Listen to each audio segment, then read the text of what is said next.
Welcome all the students of BSc second year. In this lecture, we will start the syllabus of BSc second year of chemistry.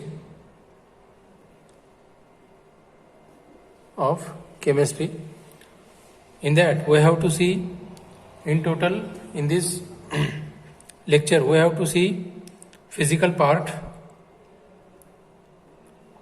physical chemistry. See, in that paper we know, or the syllabus we know for second year is, in that we have to see various types of chapters. In physical chemistry we have to see thermodynamics, that is unit number second of our syllabus. तो आप लोगों को एक चीज बताऊं कि इस lecture में हम लोग हमारा जो सेमेस्टर थर्ड पेपर 7th है उसका फिजिकल पार्ट देखेंगे और उसमें हम लोग आज स्टार्ट करेंगे यूनिट नंबर सेकेंड। आज स्टार्ट करेंगे यूनिट सेकेंड और उसका नाम है थर्मोडायनेमिक्स।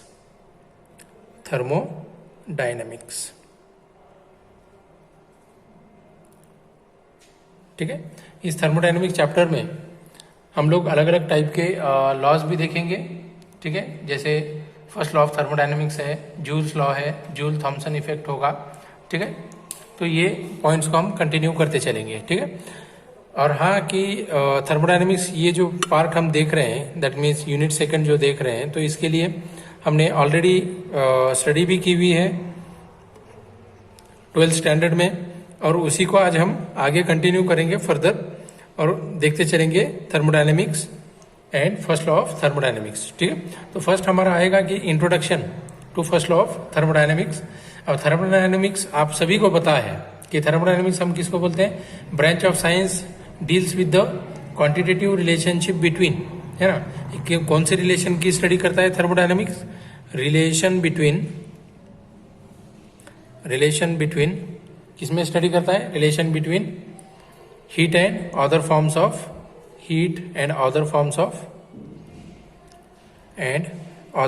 Of energy. हीट और उसके अदर जो फॉर्म आते हैं एनर्जी के, अदर फॉर्म्स ऑफ एनर्जी। ठीक है, heat and other forms of energy के बारे में स्टडी करने का काम कौन करता है, थर्मोडायनेमिक्स करता है। ठीक है, तो अब थर्मोडायनेमिक्स के अंदर में हम लोगों ने 12th स्टैंडर्ड में भी देखा है, मतलब लोअर क्लासेस में देखा है कि थर्मोडायनेमिक्स जो होता है ना, तो उसको क्या करते हैं हम अलग अलग टर्म्स में डिवाइड करते हैं। जैसे सिस्टम हो गया, सराउंडिंग हो गया, है ना, सिस्टम सराउंडिंग, फिर उसी के साथ साथ ओपन सिस्टम, क्लोज सिस्टम, है ना, सिस्टम एंड सराउंडिंग। फिर से क्या करते हैं, उसको चेंज करते हैं हम लोग, है ना, मतलब डिवाइड करते हैं सराउंडिंग्स एंड सिस्टम में, सराउंडिंग है सिस्टम। अब सिस्टम को फर्दर हम डिवाइड करते हैं, हम लोग ओपन सिस्टम, क्लोज्ड सिस्टम, है ना, और लास्ट आएगी आइसोलेटेड सिस्टम। ये आपको पता है ओपन सिस्टम किसको बोलेंगे, क्लोज सिस्टम किसको बोलेंगे और आइसोलेटेड सिस्टम किसको बोलते हैं। ठीक है, अब ओपन सिस्टम वो होती है जिसके अंदर में बोथ मैटर और एनर्जी क्या हो जाती है, इंटरचेंज हो जाती है, एक्सचेंज हो जाती है, किससे, सराउंडिंग के साथ। सिस्टम के एनर्जी, है ना, या मैटर या दोनों भी क्या हो जाते हैं, सराउंडिंग के साथ एक्सचेंज होते हैं, तो उसको ओपन सिस्टम कहते हैं हम लोग। ठीक है ना, ओके। और क्लोज सिस्टम किसको बोलेंगे, type of system which can exchange only energy, है ना। क्लोज सिस्टम किसको बोलेंगे, जिसके अंदर में सिर्फ एनर्जी क्या होती है, सराउंडिंग से एक्सचेंज होती है, मैटर एक्सचेंज नहीं होता, तो उसको बोलेंगे क्लोज्ड सिस्टम, है ना, उसको बोलेंगे क्लोज सिस्टम। सिर्फ एनर्जी होगी, मैटर नहीं होगा, है ना। अब आइसोलेटेड सिस्टम किसको बोलेंगे, आइसोलेटेड सिस्टम में ना ही एनर्जी एक्सचेंज होगी ना ही मैटर एक्सचेंज होगा, neither energy nor matter is exchange between system and surrounding, तो उसको बोलेंगे आइसोलेटेड सिस्टम। आ गया समझ में। ठीक है, तो ये हो गया ओपन सिस्टम, क्लोज सिस्टम और आइसोलेटेड सिस्टम। अब आगे देखो कि और अलग अलग टाइप के हम सिस्टम्स देखते हैं, जैसे होमोजीनियस सिस्टम, है ना, जैसे होमोजीनियस सिस्टम। अब होमोजीनियस सिस्टम किसको बोल सकते हैं, है ना, और भी देखते हैं कौन सा, होमोजीनियस। होमोजीनियस सिस्टम किसको बोलेंगे कि ऐसी सिस्टम जिसके अंदर में, है ना, जिसके अंदर में सारी चीजें कैसी हो, यूनिफॉर्म हो। A type of system is said to be homogeneous if it uniforms throughout, it uniforms throughout. Continuously क्या होती है, कंटिन्यू होती है, और उसके अंदर में कहीं पे भी कम या ज्यादा कोई मैटर नहीं होता, हर जगह पे इक्वल रहेगी, है ना, होमोजीनियस बोलेंगे। ठीक है, जैसे गैसेस ऑफ मिक्सचर होगा, है ना, मिक्सचर ऑफ गैसेस होगा, तो उसमें क्या होगा, गैसेस इक्वली क्या हो जाते हैं, मिक्स हो जाते हैं, है ना, और वो हम उसको बोल सकते हैं कि डिवाइड नहीं कर सकते, या ओपन या नेकेड आई से हम उसको सेपरेट नहीं कर सकते, तो वो होमोजीनियस होगा। मिक्सचर ऑफ गैसेस होगा या प्योर लिक्विड होगा, जैसे हम दूध में पानी मिला देते हैं तो वो भी कैसी, होमोजीनियस बन जाती है, जिसके अंदर में दूध और पानी को हम सेपरेट नहीं कर सकते, इस टाइप से। बराबर, बात समझ में आई? ओके, वो होमोजीनियस होगी। अब नेक्स्ट आएगी हेटेरोजीनियस। कौन सी होगी, हेटेरोजीनियस। हेटेरोजीनियस, अब हेटेरोजीनियस क्या होगी, होमोजीनियस के अपोजिट होगी, मतलब नॉट यूनिफॉर्म, वो यूनिफॉर्म नहीं होगी, नॉट यूनिफॉर्म। आ गया समझ में? इसको बोलेंगे हेटेरोजीनियस। जैसे मान लो कि कोई सिस्टम है जिसके अंदर में हमें दो फेज नजर आ रहे हैं। कितने फेज नजर आ रहे हैं, दो फेज, टू फेज, या दो से ज्यादा फेजेस नजर आ रहे हैं, है ना, तो वो कैसे होंगे, जैसे मान लो पानी लिया और पानी के अंदर में हमने तेल डाल दिया, है ना, तेल डाल दिया, तो वहां पे दो फेज नजर आते हैं हमें, पानी वाला लेयर अलग नजर आता है और ऑयल वाला लेयर अलग नजर आता है, तो उसको हम क्या बोल सकते हैं, हेटेरोजीनियस सिस्टम बोल सकते हैं। ठीक है, ओके। अब और एक होती है मैक्रोस्कोपिक सिस्टम, है ना, कौन सी, मैक्रोस्कोपिक। मैक्रो और माइक्रो में फर्क है, मैं आपको बताया था इसके पहले। मैक्रोस्कोपिक सिस्टम, मैक्रोस्कोपिक और माइक्रो। मैक्रो मीन्स लार्जर आएगा, मैक्रो मीन्स क्या रहेगा, लार्जर, और दूसरी रहेगी माइक्रो। तो माइक्रो कैसी रहेगी, स्मॉलर में आएगा, है ना, छोटी के लिए, है ना, छोटी छोटी चीजों के लिए, और मैक्रो मीन्स बड़ी चीजों के लिए आएगा। अब मैक्रोस्कोपिक सिस्टम मतलब क्या होती है, ऐसी सिस्टम जिसके अंदर में लार्ज अमाउंट ऑफ सब्सटेंस हो, है ना, a system which has large amount of substance, large amount of क्या रहेगा, सब्सटेंस रहेगा, लार्ज अमाउंट ऑफ सब्सटेंस, उसको मैक्रोस्कोपिक बोलेंगे। और माइक्रोस्कोपिक क्या रहेगी, है ना, माइक्रोस्कोपिक मतलब क्या रहेगी, जिसके अंदर में क्या आएगा, स्मॉल अमाउंट ऑफ सब्सटेंस आएगा, स्मॉल अमाउंट ऑफ सब्सटेंस रहेगा। ठीक है, स्मॉल अमाउंट ऑफ सब्सटेंस रहेगा। ऐसे अलग अलग हम क्या कर सकते हैं, चेक डिवाइड कर सकते हैं। आ गया समझ में? ठीक है। अब कुछ प्रॉपर्टीज होती हैं, एक्सटेंसिव प्रॉपर्टीज होती हैं, है ना। अब एक्सटेंसिव प्रॉपर्टीज किसको बोलेंगे, whose values are depends upon quantity of matter, उसको एक्सटेंसिव बोल सकते हैं। क्वांटिटी ऑफ मैटर पे जो डिपेंड करते हैं उस प्रॉपर्टीज को एक्सटेंसिव प्रॉपर्टीज। और इंटेंसिव प्रॉपर्टी किसको बोलेंगे, विच depends upon nature of substance. किस पे डिपेंड करेंगे, नेचर ऑफ सब्सटेंस पे, नेचर ऑफ सब्सटेंस पे डिपेंड करने वाला इंटेंसिव, और सिर्फ क्वांटिटी ऑफ मैटर पे डिपेंड करने वाला एक्सटेंसिव होगा, याद रखिए। ठीक है, एक्सटेंसिव और इंटेंसिव, है ना। अब properties, whose properties are depends upon quantity of matter extensive, and those whose properties which depends upon nature of substance intensive. समझ में आया, दो चीजें, इंटेंसिव एंड एक्सटेंसिव। अब आगे हम बढ़ेंगे, तो आगे बढ़ते वक्त में हमें देखना है कि हमारे सिलेबस में दिया हुआ है कि फर्स्ट लॉ ऑफ थर्मोडायनेमिक्स दिया हुआ है ना, फर्स्ट लॉ ऑफ थर्मोडायनेमिक्स। तो फर्स्ट लॉ ऑफ थर्मोडायनेमिक्स क्या कहता है हमें, फर्स्ट लॉ ऑफ थर्मोडायनेमिक्स, मैं यहाँ पे हेडिंग दे देता हूँ फर्स्ट लॉ ऑफ थर्मोडायनेमिक्स के लिए, हेडिंग दे रहा हूँ फर्स्ट लॉ ऑफ थर्मोडायनेमिक्स के लिए। ठीक है, तो फर्स्ट लॉ ऑफ थर्मोडायनेमिक्स में देखिए, first law of thermodynamics,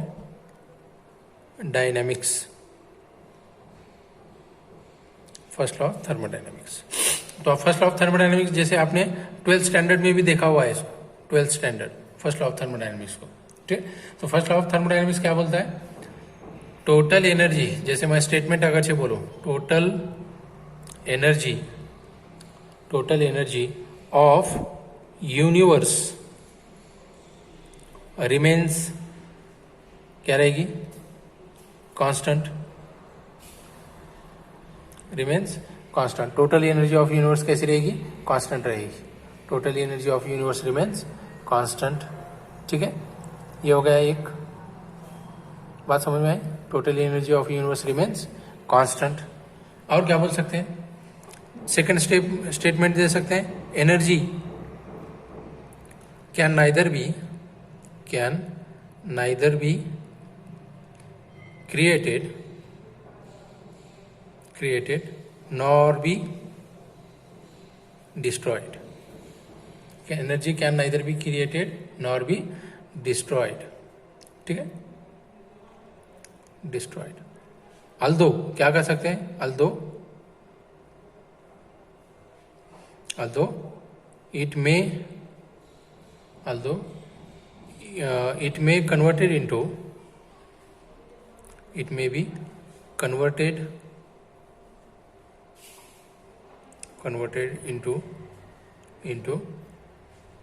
another form,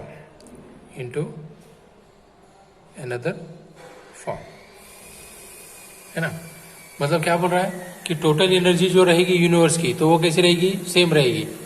और दूसरी स्टेटमेंट क्या बोल सकते हैं, total energy of universe remains constant. और दूसरी क्या बोल सकते हैं डेफिनेशन में, energy can neither be created nor be destroyed. मतलब एनर्जी को आप तैयार नहीं कर सकते और ना ही उसको डिस्ट्रॉय कर सकते हो, है ना।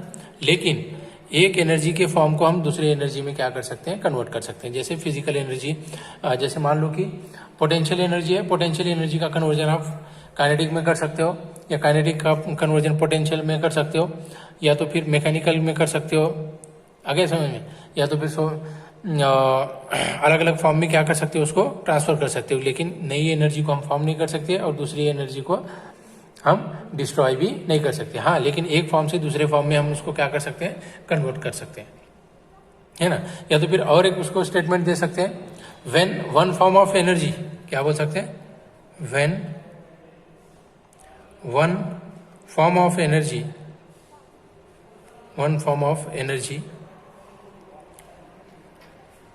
disappears, जब एक फॉर्म ऑफ एनर्जी क्या होगी, डिसअपियर होगी, है ना। When one form of energy disappears, another form of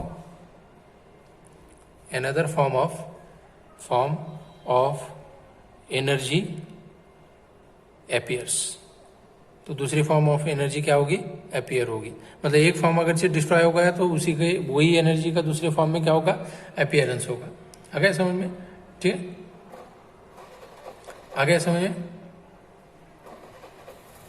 okay. तो इसी को हम फर्स्ट लॉ ऑफ थर्मोडायनेमिक्स कहते हैं, है ना। Total mass of energy of an isolated system remains constant in thermodynamics, है ना। तो स्टेटमेंट लिखूं मैं, यहाँ पे लिखूं स्टेटमेंट, नजर आ रहा है सबको आपको। चलिए आगे मैं स्टेटमेंट लिख देता हूं, okay. The total mass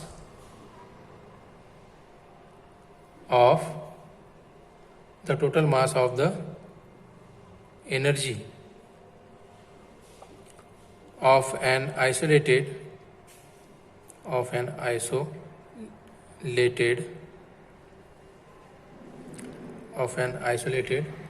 system remains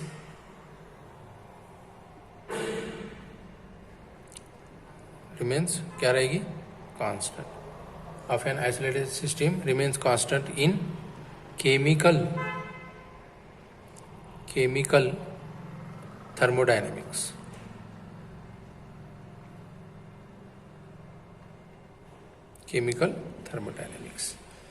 आगे समझ में। तो अब यहाँ पे हम फर्स्ट लॉ ऑफ थर्मोडायनेमिक्स भी फॉर्म कर सकते हैं। देखते हैं फर्स्ट लॉ ऑफ थर्मोडायनेमिक्स कैसे फॉर्म कर सकते हैं। तो देखो फर्स्ट लॉ ऑफ थर्मोडायनेमिक्स का आपको जो इक्वेशन है वो आपको पता है, लेकिन हम अभी यहाँ पे सिलेबस में है, इसलिए हम उसको क्या करेंगे, कंटिन्यू आगे देखते चलेंगे। ओके, चलिए। मैथमेटिकल एक्सप्रेशन और मैथमेटिकल फॉर्मुलेशन।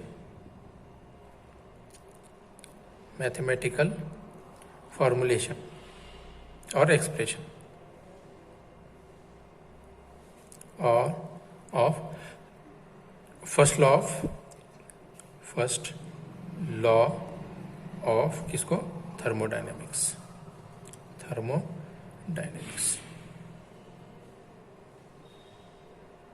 ठीक है, थर्मोडायनेमिक्स है ना। ओके, मान लीजिए if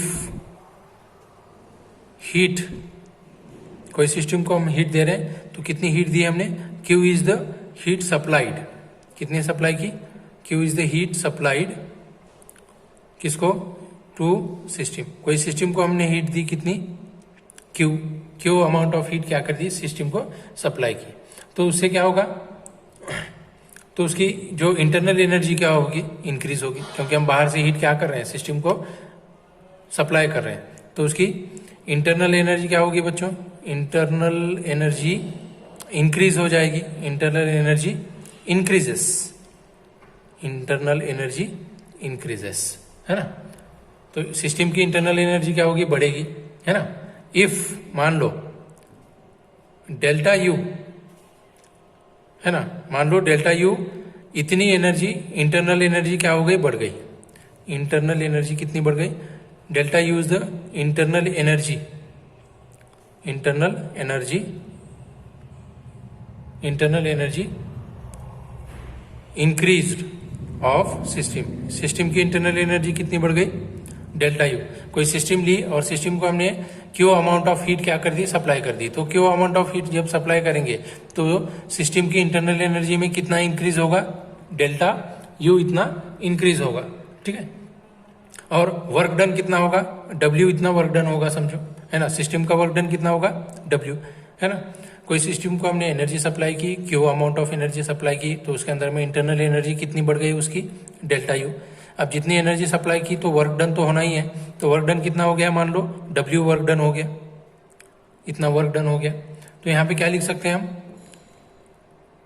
change in internal energy that is delta U is equal to amount of heat supplied that is Q plus work that is work done कितना, W. That means equation कैसे लिखा है हमने, delta U is equal to Q plus W ऐसे लिखा है ना, बराबर, ठीक है। तो अब इसी को हम लिख सकते हैं आगे, इफ द वर्क डन, आगे देखो, इफ आगे लिख रहा हूं, है ना, delta U is equal to Q plus W मिल गया। If the work done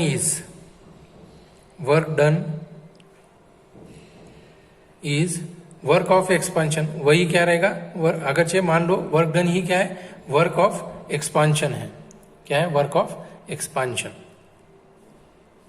work of expansion है, मान लो वर्क ऑफ क्या है, एक्सपांशन है, ठीक है। तो हम क्या लिख सकते हैं, वर्क डन इन एक्सपांशन, हमारे पास में इक्वेशन पहले ही हमने 12th स्टैंडर्ड में देखी है, माइनस पी डेल्टा वी।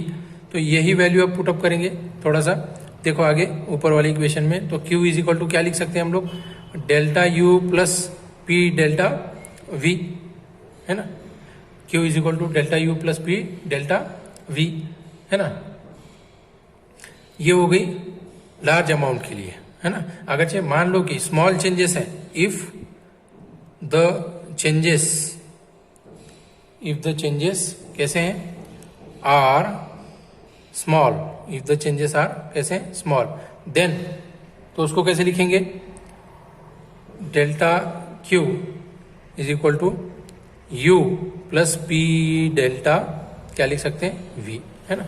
ये इक्वेशन बनेगी हमारी स्मॉल चेंजेस के लिए, और ये लार्जर चेंजेस के लिए आ गया। तो इसी को बोलते हैं हम लोग फर्स्ट लॉ ऑफ थर्मोडायनेमिक्स, इसी को बोलेंगे फर्स्ट लॉ ऑफ थर्मोडायनेमिक्स। आ गया समझ में, ठीक है, ओके। तो यहीं पे आज हम स्टॉप करेंगे। तो ये हमारा पहला लेक्चर था आज का बीएससी सेकेंड ईयर के लिए, है ना। तो हमने आज के यूनिट में हमने स्टार्ट किया है unit number 2 that is thermodynamics. और आपको बताता चलूं कि बीएससी सेकेंड ईयर का सिलेबस चेंज हो गया है ना। और आप ये भी ध्यान में रखिए कि हमारा जो सिलेबस है उस सिलेबस में से मैक्सिमम, आउट ऑफ सिलेबस मैं क्या बोल रहा हूँ ध्यान से सुनिए, मैक्सिमम 35% हमें कंप्लीट करना है। कितना करना है? मैक्सिमम 35% आउट ऑफ सिलेबस करना है। बात समझ में आ रही है आपको? आउट ऑफ कितना करना है? आउट ऑफ 100% 35% मैक्सिमम हमें क्लियर करना है। बात समझ में आई? ठीक है, तो आज के लेक्चर को मैं यहीं पे स्टॉप कर देता हूँ और मिलते हैं नेक्स्ट लेक्चर में। So thank you.